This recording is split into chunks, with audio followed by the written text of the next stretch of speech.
Sinzi niba hagati muri twebwe haruzi sijue kama katikati yetu kuna mtu mwenye anajua atafanya hivi.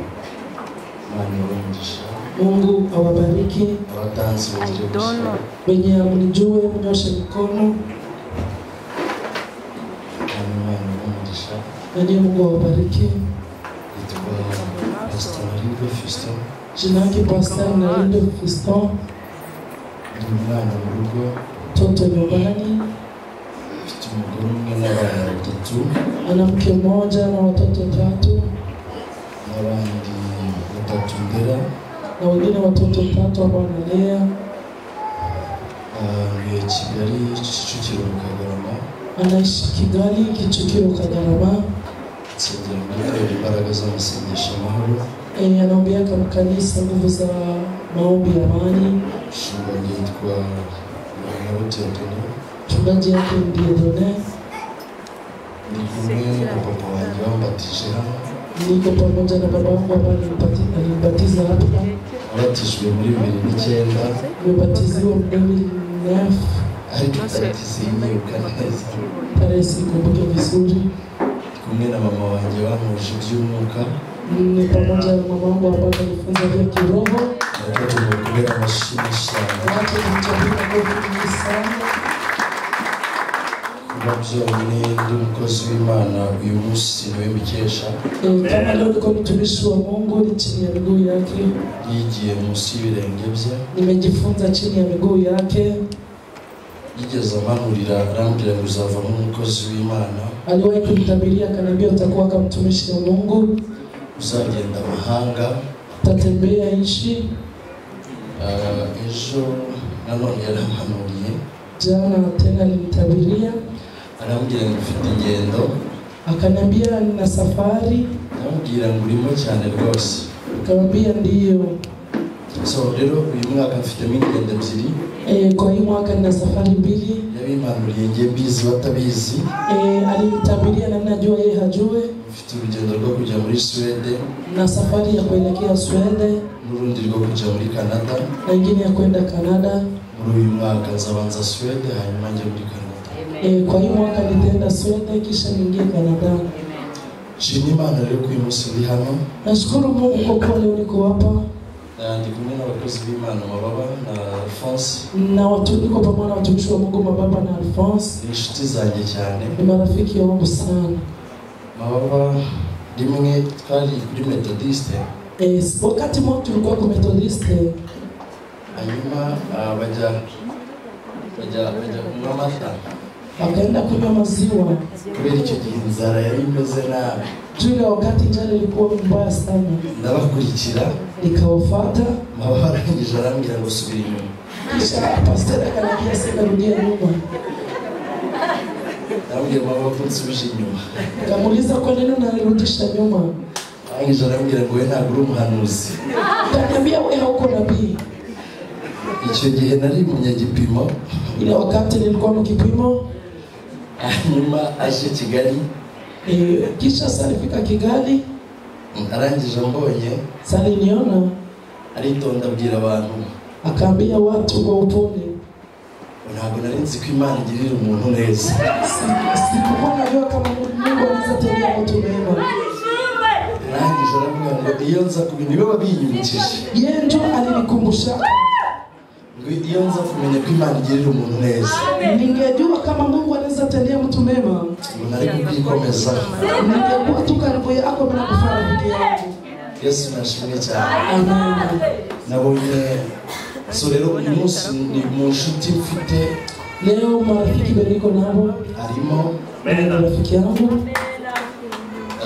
Kandi namwe murashitse zanjye. Nanjye ndio rafiki zangu. Nabonye mukuru wanjye hano ndayambaje. Niliona mkubwa wangu ndayambaje. Yambaje twaryanya kabisi n'agahiye. Ndayambaje tulichangia kila kitu yote. Jambo uyu munsi ngiye kuvugaho. Neno ambalo nitasema leo ni jambo ryitwa kuzirikana. Amen. Kuzirikana. Amen. Manake kutokusahau. Kutibagirwa. Kuzirikana. Maana tujite kutibagirwa. Kutokusahau wala kukuwa reconnaissant. twabanye kuva 2009 cyangwa 2008 ijya kurangira. Tuliishi naye ku 2008 dutandukana 2011 nabyigitangira. Tukaachana 2011. Twanyuze mu buzima bwinshi. Tulipitia maisha mingi kandi ndacyabwibuka. na ningali naikumbuka. Imana imuhereze umugisha. Mungu ambariki. Nabonye mama wanjye hano, mama Fisi. Niliona mama wangu hapa, mama Fisi. Acha asimame basi awapepe. Amen. Nkunda kubwira mababa namubwira ngo niba hari umuntu nkundira Rubavu cyane. Napenda kambia mababa na mwambia sema kama kuna mtu anapenda Rubavu sana. Mama Sandrine na mama Fisi. Muko mama Sandrine na mama Fisi. Buri umuntu wakugaburiye inzara yakwisha. Mtu ni mzazi ambaye anajua shuka. Ariko nanone yarakaye. Na kasirika. Ndawibwiriza umuvuyo hanze.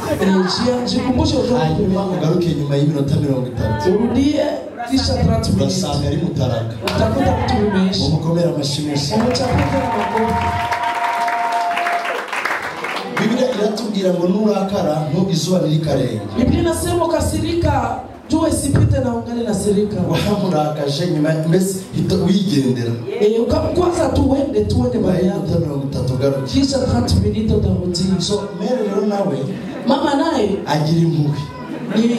Ni mwenye rehema. Ariko lakini mwoka byara bandugu za ashobora kugwicisha ibiryo. Anaweza kuwa na chakula. Twazaga hanga tukarwana na bakamira ku mata. Tulikuwa na kuyaka hapa tunapigana na bakamira tunagombania maziwa. None Kamira namubonye ari inkumi iri kuririmba ari hembe. Sasa niliona Kamira ni grand fille mwenye anaibaka. Kamira uraho.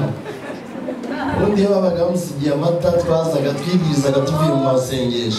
Wakati walikuwa wanamwachia maziwa tulikuwa tunaingia tunatoka maombi. Tukakata tukamenya yuko Kamira bamusigiye amata. Tunajua kama mtoto wamemwachia maziwa. Abwira Sandrine mwana ajya kurira muri kakajerikani. Naambia Sandra ndio unamkale kabido.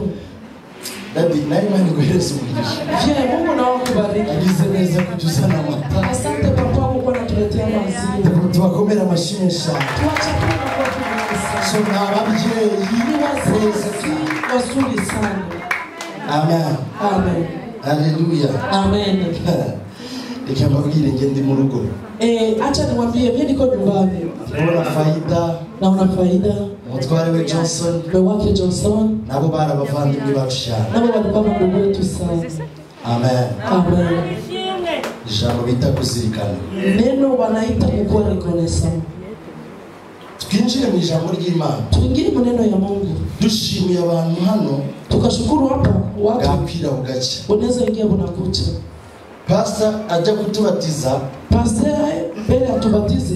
Hari intambara nyinshi cyane. Kulikuwa vita mingi sana. Ariko turabatizwa. Lakini tukabatiziwa. Urakoze kutuma mmenya Kristo no kumwakira nk'umukiza. Asante kunisaidia kupokea Yesu na mwokozi wa maisha. Nibindi ijambo ry'Imana. Tunaenda kujifunza neno la kuzirikana. Kukuwa reconnaissant. Uyu munsi ni munsi y'amavuta y'umubyeyi wanjye. Leo ni chini ya mafuta ya mzazi wangu.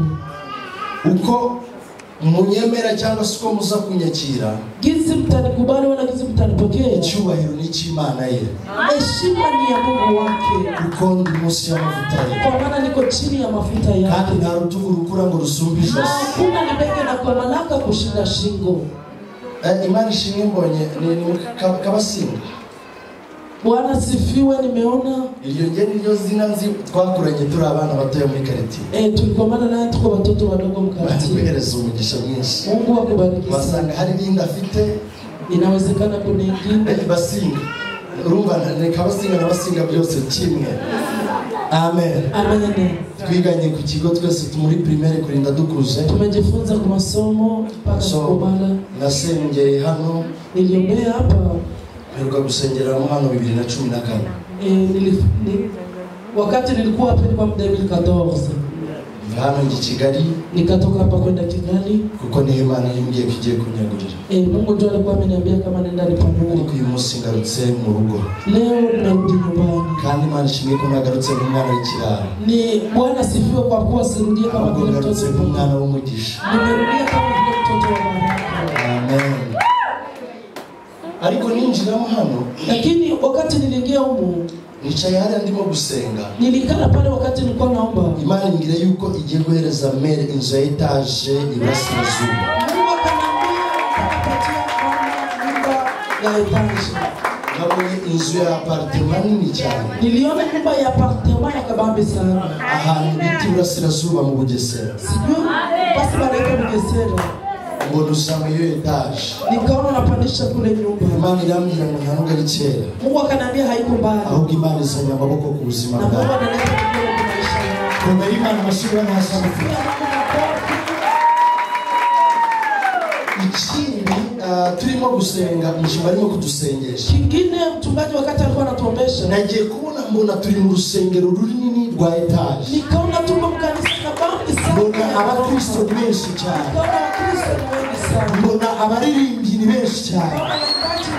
Mbona abantu bese buzuye umunezero w'Imana. Watu wanajaa furaha ya Mungu. Imana irambwira ngo nabyo ntabwo biri kera. Mungu akaniambia nayo si Biri vuba cyane. ni karibu sana. Ikintu Imana igiye gukora Kenye Mungu anataka ni fanya kuzana amaboko. ni kuleta mikono. Amen.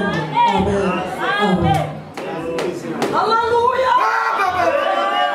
Ninjira hano Wakati niliingia humu, uriya mama yansuhuje. ule mama alinisalimia. Ngiye kubona mbona hari imbaraga zafunze urugo rwe. Nikaona kuna nguvu zilifunga nyumba Basi yake. batebira Imana uyu mukobwa n'umugore. Nikauliza Mungu ni binti ama Ijwi ni ry'Imana mama? rinzaho rirambwira ngo n'umukobwa. Sauti ya Mungu ikaniambia ni binti. Ariko ngiye kubona mbona hari imbaraga z'abarangi. Nikaona kuna nguvu za warangi Z'umuntu wo mu muryango we. za mtu wa familia yake. Uri ahantu bita Uganda. Iko fasi wanaita Uganda. Imana irambwira ngo Mungu akaniambia kube hari igihe wigonga ukaza ukava mu rusengero wenyine. kuna wakati unakuyaka Ukaririra Imana. Imana irambwira ngo izo mbaraga zigiye kumurekura. Yicire mu rugo rwe ndimo gutangaza. Niba nashaka ufite kuracana ngo haleluya. Kuko nabona Imana ikora imirimo y'ubutangaza. Jewe sinyuzi. Ariko nabona Imana ihindura amateka yose. Ikintu ugiye kugusaba gusa ugihagaze. Kenya nataka kuomba. Hari umurangi Kuna mrangi ufite ururembo rw'abarangi. mwenye iko na kikao ya warangi. Umutu Ameze nka nyogosenge. iko kama vile shangazi Ndabona ari yako. nyogosenge. Naona ni shangazi yako. Ndabona ari nyogosenge. Naona ni shangazi yako. Imana irambwiye ngo igiye kumwica Mungu ananiambia kugira ngo wicire mu gishanga. Haleluya. Imana igiye kumugagaza kugira ngo wicire mu gishanga. Njye simbuzi. simujui. Ariko Imana y'ubuzima irakuzi. Mungu ananiambia kujua. Hari abantu turi kumwe ngo bakomere Imana amashyi bayivugize neza. Abadakwifuriza kubaho wabagize ukaba. Kisha naishi. Nina siri naye Yesu yanifanya niwe jasiri. Kama ninayoishi yanifanya niwe jasiri. Yaniburudisha ikirukaruka Hosana amen. Yaniburudisha Ikirukaruka. Hosana amen. Ninasiri na Yesu yanifanya niwe jasiri. amani nayo Amani nayo yanifanya niwe jasiri. Yaniburudisha. Ikirukaruka. Hosana amen. uvuge cyane ngo haleluya. Uvuge cyane haleluya.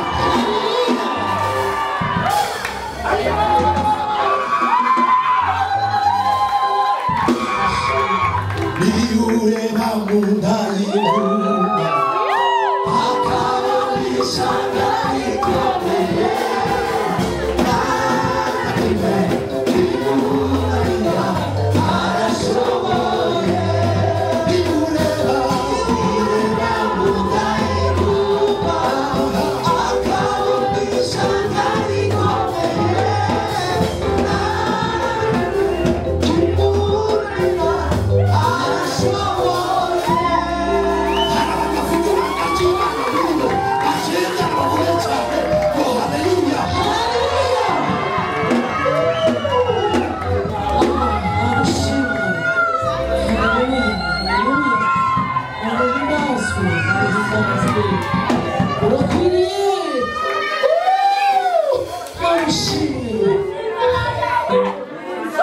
Mugira abandi by'ijuru iby'urutse bw'itima muvuge ko bahiriwe muvuge ubundi buzima abafite imvune mubasinarize mugire kwirengera bibasha kuturengera hari ubuzima bwiyonere hari ubuzima bwiyonere marabisha imibabaro mugira n'imibyanditse kuko mu gicuku cya nyuma hari n'ubwo tuzabona zihumure nyuma y'ibihe n'ibicu hari ubundi buzima hari ubuzima hari ubuzima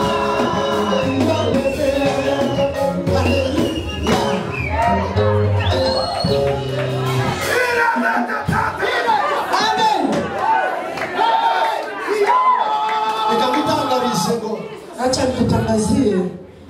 Zaburi inatubwira ngo Zaburi inatuambia igice cyaho cya 41 sura yake 11 amubwisho bw'isumba byose bazahama mu gicucu cy'ishobora byose ngo nabwiye Uwiteka nigurira sema kwa makimbilio abandi bazapfa ariko bazavumura gusa bisatangira wese bisovu n'ibihumbi bazapfa watakufa ariko wowe gusaba gusa lakini wataishi.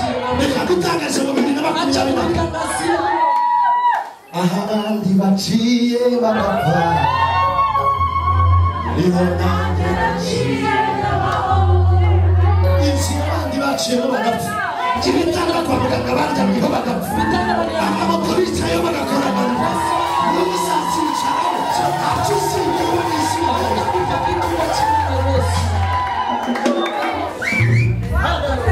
ndagusengera mu izina rya Yesu uzamuka mu kirere cy'amahoro hereza Imana icyubahiro nkijya i Kigali Wakati nilifika Kigali umukobwa umwe yarambwiye ngo ndagukunda binti wake akaniambia sema nakupenda. hari habayeho umuhuro wa groupe za WhatsApp Kulikuwa grupu za WhatsApp.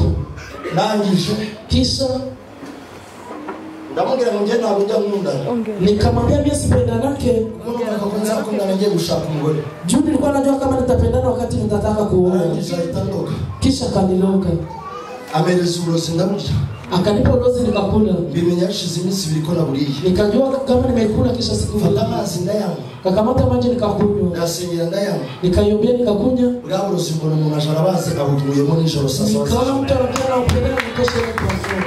ngiye kukubwirira ijambo rimwe Nataka kuambia hii neno moja. niba umurozi yazuka Hata ulozi afufuke. akaroga ubuzima bwawe Analoga maisha yako. niwizera Imana Ukaamini Mungu. ntacyo umurozi azagutwara Ulozi hatakufanya kitu. ntacyo umurozi azagutwara Ulozi hatakufanya kitu. reka nagarize uyu murozi wajemo Mtangazie ulozi mwenye amekufa. ushaka kugira ngo aroge mama ikibazo cy'umutwe Mwenye anataka loga mchungaji problemu ya kichwa. aisha piga swaka Umeswaka. Amen. aisha piga swaka Umeswaka. Amen. Amen. Pastor Mabara arabizi twari dufite Pastor Mabara arabizi Pastor baba anajua.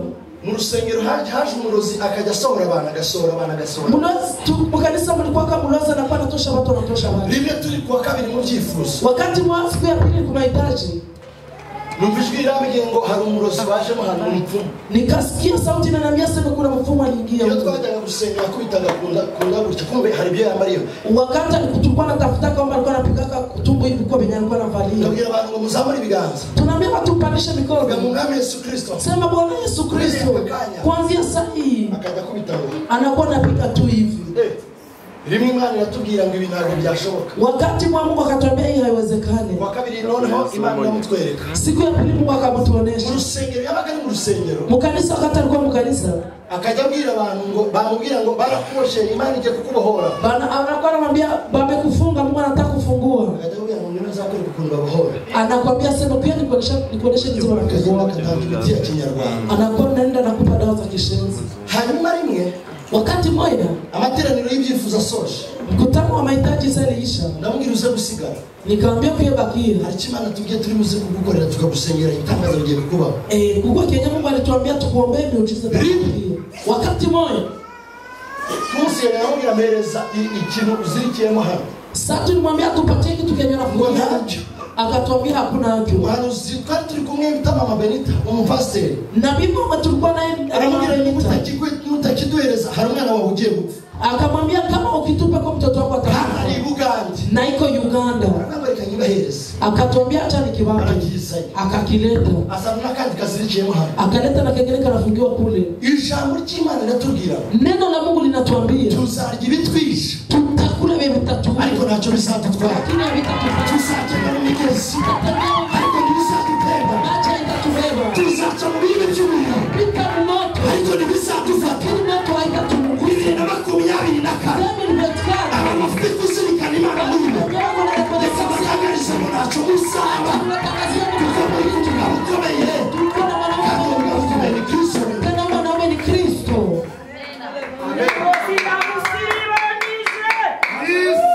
Hari abantu bari kumwe nanjye ngo bavuge cyane haleluya.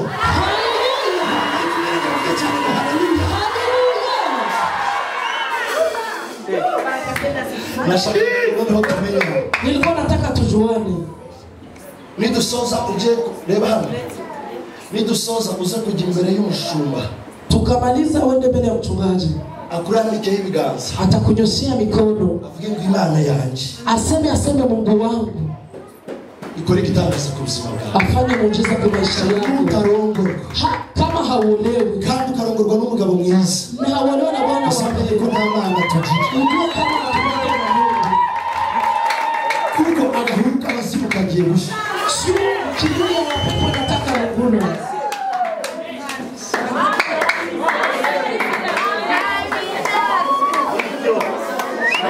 Amen.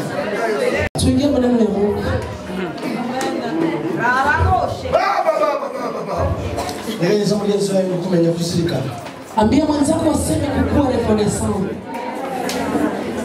Musomi mwiza adusomere. Msomi mzuri atusomee. Samueli wa mbere igice cya 18. Samueli wa kwanza sura 18. Umurongo wa mbere. Mstari yake wa kwanza. Samueli wa mbere igice 18 umurongo wa mbere handitse ngo umutwe w'ijambo uravuga ngo urukundo rwa Dawidi na Yonatani. Umurongo wa mbere nuko Dawidi amaze kuvugana na Sauli umutima wa Yonatani uherako uba hagati gakubiranyije n'uwa Dawidi kandi Yonatani akamukunda nk'uko yikunda. Amen. Amen. Ngero dusomere igice cya mbere cya Rusi umurongo wa igice 2 umurongo wa 6. Rusi ibice 2 umurongo wa 6 handitse ngo umusaruzi aramusubiza ati ni wa Mowabukazi wagarukanye na Naomi. rimwe Anzia mstari ya kwanza. Rusi rimwe Kitabu cha Ruti sura 1 umurongo wa 6 mstari wa 6. Handitse ngo Rusi yanga gusiga nyirabukwe. Rusi yanga kugira gute? Rusi akakataa kumwacha mamake. Bukeye ahagurukana n'abakazana be kugira ngo ave mu gihugu cy'Imowabu asubira iwabo kuko yari yumviye mu gihugu cy'Imowabu yuko Uwiteka yagendereye ubwoko bwe akabaha ibyo kurya. Amen. Komeza. Karindwi ava aho yarari ari hamwe n'abakazana be bombi aboneza inzira isubira mu gihugu cya Yuda. Naomi abwira abakazana bati nimugende musubire mu mazu ya ba nyoko Uwiteka bagirire neza nuko mwayingiriye banyakwigendera nanjye Uwiteka abahe mwembi kubona uburuhukiro mu mazu y'abagabo banyu. Arabasoma abatera hejuru bararira. Baramusubiza bati oya ahubwo tuzasubirana nawe mu bwoko bwanyu. Naomi arababwira ati bakobwa banjye nimusubireyo. Ni iki kibashakisha kujyana nanjye? Hari abandi bana mfite mu nda ngo bazaba abagabo banyu? Bakobwa banjye nimwigendere musubireyo kuko ndenze urucyuriro navuga ndabyiringiye ndetse naho nabona umugabira ijoro hazabyara abahungu. Ibyo byatuma mubarindira kugeza aho bazakurira. Ibyo byatuma mudashaka abagabo. Bye kuba bityo bakobwa banjye, kuko mbababarira cyane. Erega Uwiteka yabaguriye ukuboko kundwanya. Barongera batera hejuru bararira. Urupa asoma nyirabukwe Rusi we amubaha akaramata. Gisya kuri 16 urongo 16 handitse ngo Rusi aramusubiza ati wiyingingira kugusiga no gusubirayo ngo ne kugukurikira, kuko aho uzajya ariho nzajya kandi aho uzarara ariho nzarara. Ubwoko bwawe nibwo buzaba ubwoko bwanjye, Imana yawe niyo izaba Imana yanjye. Aho uzagwa niho nzagwa bahampambe. Nihagira ikintandukanya nawe atari urupfu, Uwiteka azabimbone ndetse bikabije. Imana baherezo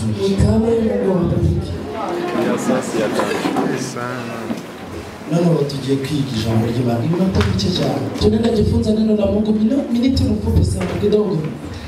Iyo turebye izi nkuru, Wakati tunaona hizi habari, Naomi bari Buyuda. Naomi walikuwa Yudea. Hanyuma Naomi yari afite umugabo bamwitaga Elimeleki. Naomi alikuwa na mume ambao anaita Elimeleki. Yari afite abahungu babiri Kiliyoni na Maharoni. Alikuwa na vijana 2 Kiliyoni na Maharoni. Ngwinzara iza gutera muri icyo gihugu. Njara ikakuwa mwile nchi. Ngo hanyuma bavamwa muri icyo gihugu no kuba hari inzara nyinshi cyane. Bakatoka mwile nchi juu mlikuwa njala mingi sana. Baja i Moabu. Bakaingia Moabu. Mariko Moabu yari yarafumwe. Lakini Moabu kulikuwa kumelaini. Niyo dusomye Tangiriro. Wakati tunasoma kitabu cha Mwanzo, dusanga ngo igihe kimwe wakati moja abamalayika bavuye mu ijuru, wamalaika walitoka mbinguni, ngo barimo kugenda bagiye kurimbura Sodomu n'Igomora. Wakati walikuwa wanaenda angamiza Sodomu na Gomora, Abrahamu arabareba. Abrahamu akawaona. Mwakibara kubabona, kisha kuwaona babona yuko ari abakozi b'Imana barimo gutanga. Akaona ni watumishi wa Mungu wako napita. Barabahamagara barangije ngo arabaki. Akawaita akawapokea. Amaze kubaki, kisha kuwapokea, bamubwira ibanga libavanye mu ijuru. Wakamwambia siri na watosha mbinguni. Amaze kubabwira, bamaze kumubwira icyo banga, kisha kumwambia hiyo siri, aravuga ngo yani mukwiye kujya kuharimbura. Akawaambia hamtapangamiza, ngo kuko hari umuvandimwe wanjye Loti, kwa maana kuna ndugu yangu Loti. Rangije aramubwira ngo tutasanga abakiranutsi ntituzabica. Aseme tukapakuta batu ya haki hatutabangamiza. Arababwira ngo abakiranutsi 50 ntituzigera turimbura Sodoma. Benye haki 50 hatutaangamiza. Baje kureba ngo basanga abakiranutsi bariyo. Bakakuta hakuna benye haki bakuru. Dusanga hari abakiranutsi 10. Tukakuta mtakatifu 10. Tuzarimbura Sodoma. Hatutaangamiza Sodoma na Gomora. Hanyuma barangije basanga abakiranutsi bariyo. Bakakuta hata watakatifu 10. Baje kureba ngo basanga hariyo. Bakakuta Loti n'umuryango wose. Kuna Loti na familia yake. Bafata inzira bajya kurimbura Sodoma n'Igomora. Wakakamata njia wakaenda angamiza Sodoma. Barimo kugenda bageze, wakati wako naenda wanafika, babishyira mu rugo rwa Loti, abarimo bajya kuba bagiye kugira ngo bapange gahunda yo kurimbura Sodoma n'Igomora. Wakaenda ishi kwa Loti kusema wapange mpango wakangamiza Sodoma. Abagabo bo muri Sodoma ngo barababona, ngo barangije barabararikira. Wanaume wa Sodoma wakawatizama wakawatamania. Ngo kuko muri icyo gihugu ngo harimo umwuka w'irari, ngo ry'ubusambanyi, ngo kandi habaga umwuka w'ubutinganyi. Mwa ile ishi mlikuwaka hewa ya uzinifu na roho ya homosexualite. Ngo barazabwira Loti, aramubwira duhereza abagabo binjiye hano tubasambanye. Wakaambia Loti tupatie wanaume wameingia huko tufanye na wao uzinifu. Loti arababwira ngo ndabinginze. Loti akawaambia na wasi mwibakoraho, musiwaguse, aho kugira ngo mubakoreho bali muwaguse, mureke bahereze umukobwa wanjye w'isuri. muache niwape binti yangu Baramubwira ngo bishoboka. Bakamwambia haiwezekani. Uwo munsi ile siku ngo bafata umukobwa we bamukoresha ibyo bashaka. Wakakamata binti yake wakamfanyia barababara. Akalia sana kama Imana mwijuru irarakara. Na Mungu wa mbinguni akasikia. Imana mwijuru irababara cyane. Mungu akauzika sana. Yanusi yuko mwijuru. Ulikuwa unajua kama na mbinguni iyo tukoze bidakwiriye, wakati tunafanya visibu tukagenda tudafite urukundo rw'Imana muri twebwe, tembea bila upendo wa Mungu, mwijuru Imana irakara, mbingu zinasirika. Uzirinde kurakarirwa n'Imana. Uchilindake Mungu asikusirikie. Imana irakara. Mungu akasirika. ibwira Loti, Akaambia amubwira ngo Loti, haguruka ugende. simama uende. Uwo mwanya arahaguruka aragenda. Pale Loti akaenda. Baramubwira ngo ntiyagire ureba inyuma. Kusikua hata mtu wa kuona nyuma. Hanyuma ngo umugore wa Loti basubiza amaso inyuma. Kisha mke wa Loti akarudisha macho nyuma. Ngo yibuka ibyo yasize. Akakumbuka vyenye ameacha. Bene natira mu muriye bimera tubwira ngo mbese muri ashuru ashaka iki? Biblia inasema sembe mwashuru anatafuta hako nini? Muri Egiputa hura hashaka iki? Misri uko anatafuta hako nini? Niba barabaye mukiranutsi yo muri kama uko mwaminifu wa Elohim. Ibyo wasize Lodebari bashaka iki? Yenye umeacha Lodebari uko napita Hanga amaso Uwiteka. Ona Mungu. Uzirikana imirimo ye. Ona kazi zake. Uzirikana urukundo rwe. Ona kazi za Imana izakugirira neza. Mungu Imana izahindura ubuzima Mungu bwawe. atabadilisha maisha yako. Uwo mwanya ngo uwo mudugudu Imana irawuvuma ngo witwaga Mowabu. Pale ile fasi Mungu akapalaini kulikuwa kuna Ugibwaho n'umuvumo. tukaingia modana. Ngo hashize igihe. Kisha wakati Uyuda hatera yiza. kule kubuyahudi kwa njala, Yuda kwa njala. Ngo umugabo witwaga Elimeleki n'umugore we Naomi. Mwanaume Elimeleki na mke wake Naomi. Mwico gihugu gwe Imana yaturimbuye kirongera kiriyubaka ariko umuvumo w'Imana ukomeza kuguma iMowabu. Ile ishi Mungu aliangamiza tena bakajijenga lakini laana. Ngo habaga y'umwuka wo gukenya abagabo. Kulikuwaka roho ya kuua wanaume. Naomi ngo aragenda mwajayo. Naomi akaingia mwile mti. Elimeleki na Kiliyoni na Mahaloni barapfa. Elimeleki Kiliyoni bote wakafa. Kugira ngo tuve ku ijambo ry'Imana. Tuko naenda haraka kusema tuingie maneno la Mungu. Ngo Naomi ngo Rusi na Orpa. Rusi na Orpa. Ngo kuko ngo Kiliyoni na Mahaloni ngo bashatse abagore bashaka Rusi na Orpa. Bale bagaso walibatafuta Rusi na Orpa. Hanyuma ngo Naomi ngo abamaze gupfa ngo arabasezera babwira ngo namenye makuru y'ikiwacu ngo hari ibyiza, namenye yuko amakuru y'iwacu hari amahoro y'Imana. Ariko reka mbabaza kaka, lakini acha niwaambie kitu.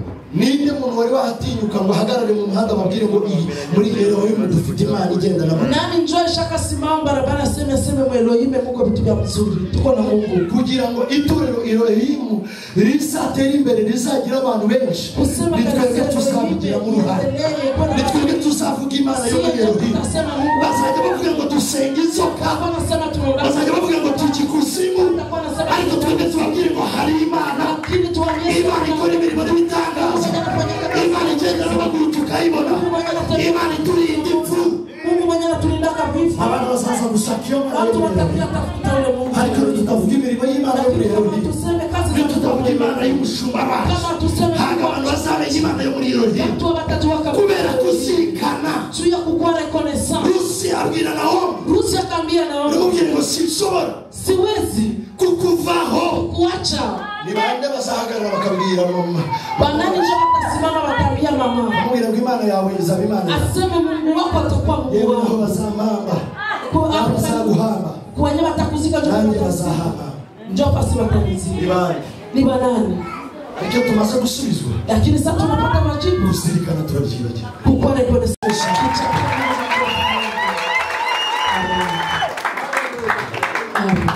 Umunsi ile siku numva agahinda karanyisha ariko ijwi ry'Imana riravuga. Nikasikia huzuni na niua lakini sauti ya Mungu. Uzamenya gute kuri umukozi w'Imana batakuvuze. Utajua kama mtumishi wa Mungu ayena hawakusema. Hora agashanguriye kabiri. Nikafanya nikauza bahita bategura umukobwa bakatayarisha figera bamushyira hariya bakamweka pale baravuga ngo genda uvuge ukuntu nateye yateye bakasema uvuge ko twikindaye useme kizuka barayitegura barayiprepara bakatayarisha ile mimba bayishiraho bakaiweka.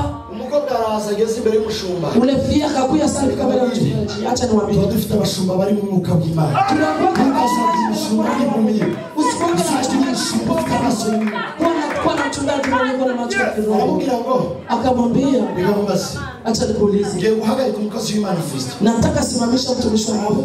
Ngo muhagarika ahubwo wapi. Akamwambia msimamishe umechelewa. Ijambo rimuzamu uko yaje kuri Salomo. Neno likamfikia kama vile lilifikia Salomo. Arangije aramubwira ngo tumuhagarike ngo cyane. Kisha akamwambia tumutenge nta kibazo. Aseme mututenge sie mbili. Bakasema mtu haikuwa mama. Amagara protokoli aramubwira ngo mumamagare mu mamaza. Akaita protokoli asema ni ntima mama. Yameze ngayo batatu. Asema iko na mimba. Yaze kumfasha. alikatala kunisaidia. Yanze kugira ngo nakazi bakanyirukanyeho. Anakukazi wamenifukuza. Arangije aravuga ngo ya. Kisha akamwambia hapana. Uyu mujyane kwa muganga bamupime turebe ko afite inda y'amezi 3. Uwo muntu tumumoye mu hospitali bamupime tuone kama iko na mimba hizo. Bisaba kumujyana mu bitaro. Ule mama akasema yombe kumujua kwa hospitali. Mwege tumushyira muri toilette turebe ko tubigenze. Mwache tumutie tu hapa mwese tumupime. Umukobwa nyagukizwa n'Imana. Kisha ule fie afite utwababyeyi batwite hano yatuzanye kugira ngo badupime. Iko na katese hapa alikaleta kusema wamupime. Mama muhagarara iruhande. Ule mama akasimama pembeni yake. Akubwira wewe nyine bikore dupime. Akaambia wewe peke bali simpa hano. Na sitatoka. Sasa nabikora uri kureba nitafanya nitajipima na huko hapo. Bapimye basanga nta afite. Sawa nipima wakakuta hana mimba. Baramubaza hanyuma se. Bakamuliza kisha ko tugiye kufite inda y'amezi 3. Bwana alichambia kwa mimba miezi 3. Irihe? Mimba iko wapi? Ngo bure yashiririye. Unaweza una mimba ngo buri yago yahubuse. Bunda hii mimba imetoka. Agenda gutyo. Akaenda vile. N'umuntu nari naragiye neza. Ni mtu mwenye nilikuwa nimetendea mema. Nambwiye ngo. Ni mtu mwenye aliniambia ngo arashonje. Aseme iko njala. Ndamugaburira. Nikamupa chakula. Mwambie ngo waje kumukura mu nzu. Ni mtu mwenye ananiambia wanatafukuza ishuri inzu. Nikamlipia nyumba. Pastor mama warabizi. Pastor mama anajua. Hanyuma babonye ko ibyo bidahagi. Sasa niona bila bitoshe. Kumbe yansabaga amafaranga yo kuguhereza kwishura inzu. Kumbe alikuwa ananiomba pesa za kulipa nyumba. Yakamwira ngo wafashije ko bagiye kuyimura amakoko ngo ibintu bakabita hanze. Sunisaidia mbona wanataka kukuza nyumba. Yebe mtu ari inzu kumbe wari kuihindura inda. Mimi nawaza aseme ni mimba, ni nyumba kumbe yeye anabifanya mimba. Bafata marikodi baragenda baraditinga. Bakakamata zile rekodi. Sha rekodi barazibunza. Rekodi bakazitumia watu. Barazibunza. Bakazituma. Ariko kubera ko Imana izirikana bayo. Lakini Mungu anajua wao. Hamani yamanitse igiti kugira ngo yice mu. Amani akapanika mtu kusema wao. Imana ari musuname haswero kugira ngo utabara. Akakataza swali. Umva kakajambo. Naribuze ngo Hamani yamanitse igiti. Amani alipanika kugira ngo abambe Morodekayi. Sema awe Morodekayi. Ariko nanone Imana. Lakini Mungu imanura umwuka w'ibitotsi bikeya akashusha kukosa usingizi kugira ngo yibuke imirimo sema akora Morodekayi. Imana igiye kuzirikana imirimo yawe nuko Imana yazibwiraga. Imana igiye kuzirikana icyo ukorera Imana ntabwo yakwirengagiza. Imana yibuke imirimo yawe atakumbuka kazi zako. Ibyo sibyo nashakaga kubabwira. Haiko bila njoo nimetaka waambie. Hanyuma rero kugira ngo nanjye kusema na mimi nereke babakozi b'Imana ko Imana ikora imirimo y'ibitanga. Nionyesha wale watumishi wa Mungu kama anafanyanga kazi na miujiza. Nangije mfata umukozi umwe bangaga muri rwa rusengero nawe. Nikakamata mtumishi mwa mwile kanisa. Ndamamagara ngwino hano. Nikamwita kuya. Ndamubwira ngo hele umunsi gwaye kontake. Kuanzia leo nakupatia gari. Naye muhereza imodoka. Na mimi nikampa gari. Ndamubwira kubera ko bagushinyaguriye. Juu balikudanganyia. Nanjye bakanshinyagurira. Na mimi wakanidanganyia. Uhaye imodoka. Nakupa gari. Pastor Mabacho yarambye urayimuhaye se kuko. Pastor akaniuliza siko unaimupa? Iragenda se kuko ayicumi. Kweli atenda na kwake. Yamubwira ndayimuhaye. Nikamwambia ninaimupa. Pastor ngira ngo aramuzi ni pastor bita Clever. Ni pastor mwa wanaita Clever. Yaje. Icyo cyase kukubwira niki? Kenya nataka kuambia ni nini? Ndashatse kukubwira ngo iyo ufite umutima uzirikana. Nikakwambia kama uko na roho ya kupare kwa Yesu. Imana iguterera. Mungu hakutupilia Orpa. Sikia. Barangije ava kuri Naomi. Kisha bakaacha Naomi. Ava kuri Naomi aragenda. Akaacha Naomi akaenda. Rusi aramubwira ngo Imana yuzaba Imana. Rusi akamwambia Mungu wako atakuwa Mungu wangu. Aramubwira ngo kada uzabona. Na kwenye utakufia ndio kwenye ndakufia. Ngo nindamuka ntatiririnda yo. Na nikienda kinyume hivyo tumesongea. Imana isabimbore. Mungu aniue. Ndashaka kubwira ijambo rero. Nataka nikwambie hili neno moyo. Imana yajyanye na Rusi. Mungu alienda na Rusi. Muri Rusi niho twakuye imbaraga z'Imana. Ndio mwenye tulitosha sibohora ubuzima bwacu. Sasa zilifungua maisha yetu. Muri Rusi. Ndani ya Rusi. Hari igisekuruza cyacu cy'umwana w'intama w'Imana. Ariwe Kristo. Amen. Ndio mwenye Yesu alitokea, uzao yako ilitokea. Iyo Rusi atabaho. Rusi hangekuwa. Ntabwo tuba twarabonye umwana w'intama w'Imana. Hatugeona mtoto wa Mungu. Imana yarazirikanye. Mungu alikuwa reconnaissant. Naomi mbabibonye. Naomi saniona. Aramubwira ngo rero mwana wawe. Akaambia mtoto wangu. Wachikamyeho. Umekuwa karibu yangu. Jya kuhumba. Wende kwa mshamba. Ijambo rimwe. Neno moja. iyo dufite kuzirikana, wakati tuko na roho ya kurekonesa, tugira urukundo rw'Imana. tunakuwa na upendo ya Mungu. Amen. Iyo ufite kuzirikana, Wakati uko na roho ya kurekonesa, tugira urukundo rw'Imana. na kuwa na upendo ya Mungu. Kabiri, Ya pili, iyo ufite kuzirikana, sawa kurekonesa, uzahura abandi. unapandisha wengine. Amen. Amen.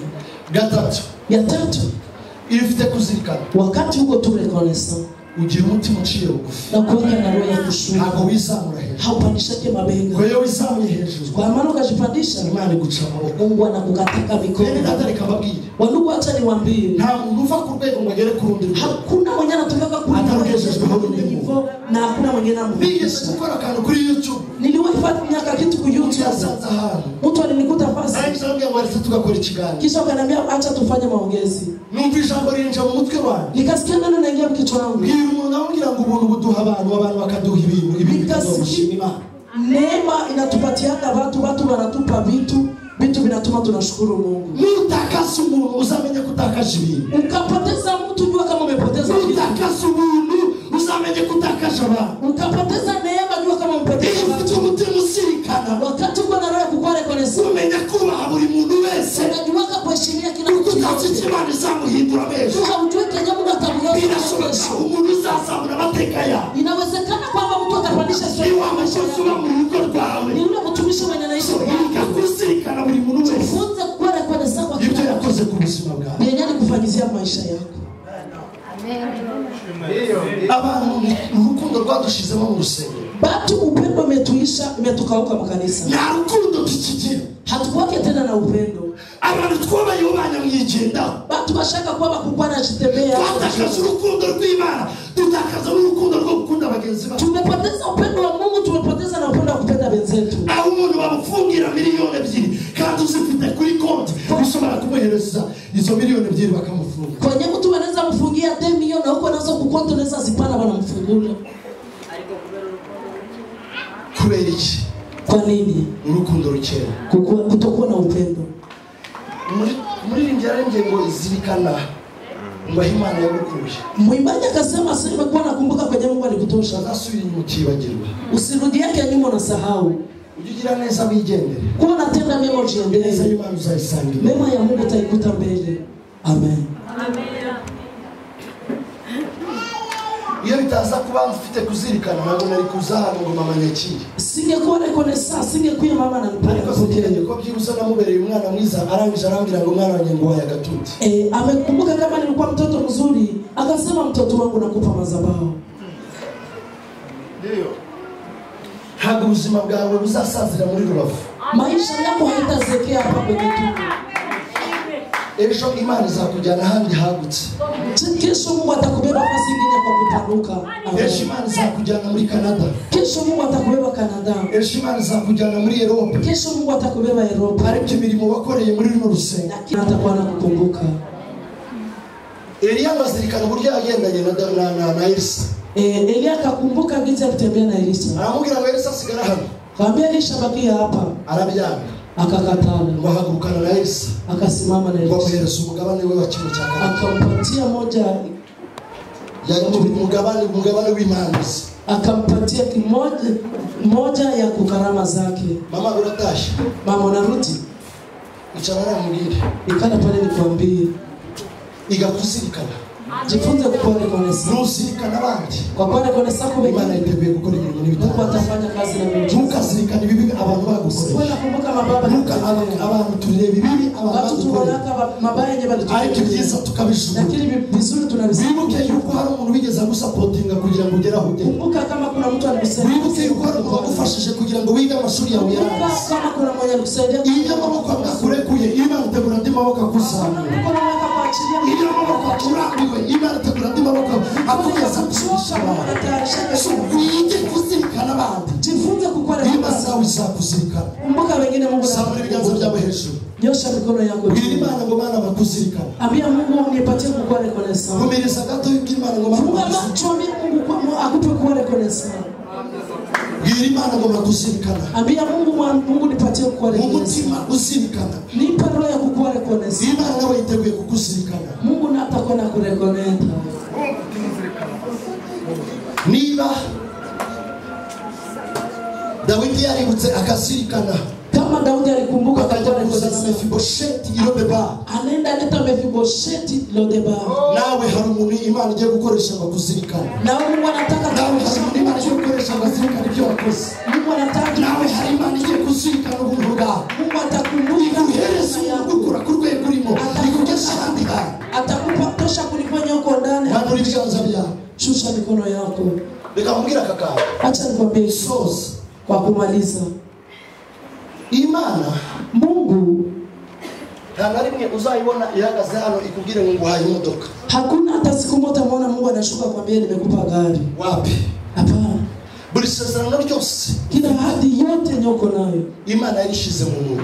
Mungu aliiweka ndani ya mtu. Hari akaboko k'Imana Kuna mkono ya ku Mungu buzima bwawe. kwa maisha yako. Wowe nyeganyeza mugenzi umubwire ngo akaboko k'Imana. Wewe gusa manzako mwambie sema uko mkono wa Mungu.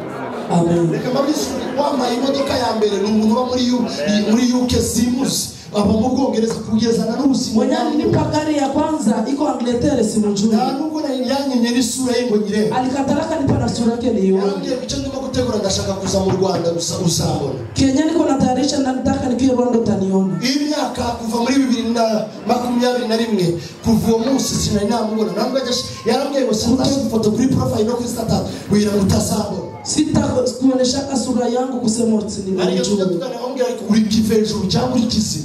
Mimi namulizaka uko pepo uko nini? Nasenge umwana we yarabaye ikiragi arangije aravuga. Niliombiaka mtoto wake na nibubu akasema Ahiga umuhigo aravuga ngo nzaguhereza nzamugurira imodoka kubera ko igihe cyose abamagaraga nambwiraga ndi kwa moto ninga fa turaza gusengana.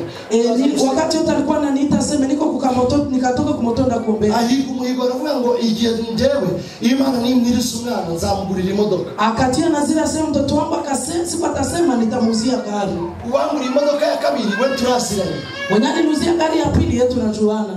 Numuntu nawe nasengeye afite ibibyimba mu nda bamubwira ngo harimo kanseri, ndababwira nta kanseri imwe ngende kubona ajya ahantu hari n'umupasiteri mtu mwenye niliombea yombi nawe yaramubwira ngo harimo kanseri, bakamwambia iko na kanseri, ndababwira ngo iyo kanseri ngewe sinyibona, akamwambia ile kanseri mimi siko naiona. Kanseri iragendera rangira, kanseri kaisha, arangije arambwira ngo nakindi nagukorera uretse kukugurira imodoka. Akasema hakuna kingine kinaweza kufanyizia niyo aparitse haya njoo njani natia pale nje. Njya gukora ubukwe umuntu wamaye impano yo gukora. Sasa nilienda fanya ndoa mwenye alinipatia mafuta. N'umushepe uba kwa president. Ni shepe mwenye kwa presidence. Naramusenge narubyaro bafite babona urubyaro. Nilimwambia na bana mtoto wakapata uzao. Arangije aravuga ngo cinge kubyo wangore. Akasema nikifuata wewe nifanyie. Yamamagaye bari mu nama y'umushikirano.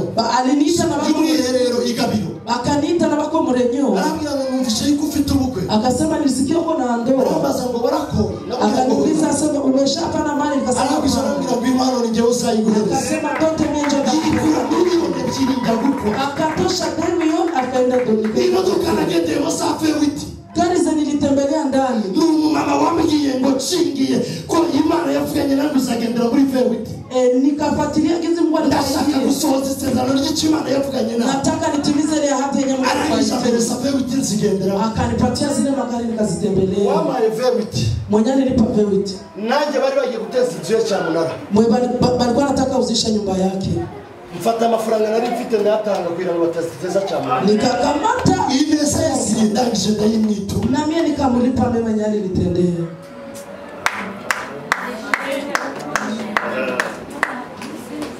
Uwaguzi nikoti. Mwenye aliuza hii veste. Ni umukobwa nasengera ajya muri Kuwait. Ni vyema niliombea akaenda.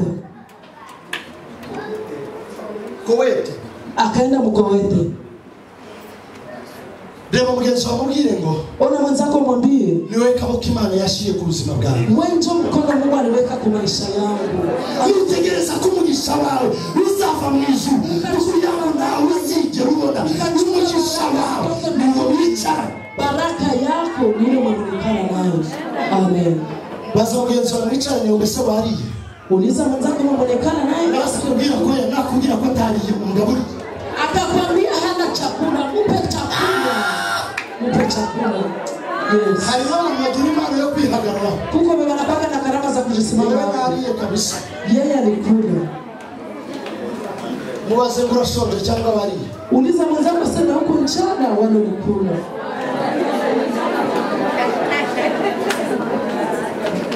Nigeze kwicara mu rusengero. Niliwahi kukaa mu kanisa. Mbwira umuntu uri ruhande ufite umugisha wanjye. Nikamwambia aseme ambia pembeni yako aseme uko na baraka yangu. Ndamwira ngaho zamura telefone gusha. Nikamwambia pandisha telefoni simu hivi. Arazamura. Akapandisha. Ndamwira ngo mugurane. Nikamwambia mushanje.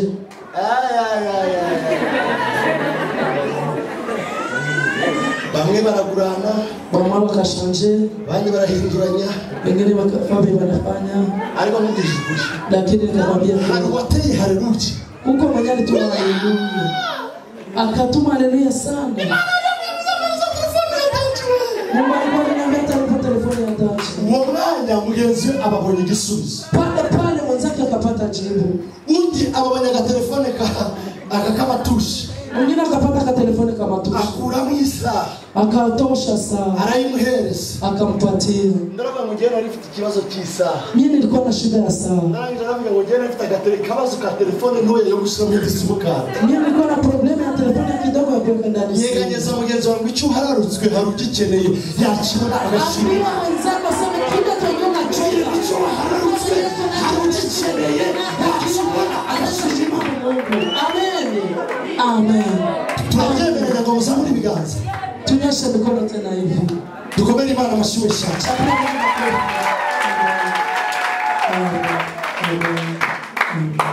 Imana ibagirire neza. Yesu nashimwe cyane. Kora imirimo myiza. Fanya kazi njema. Uzirikane. Ekuwe reconnaissant. Imana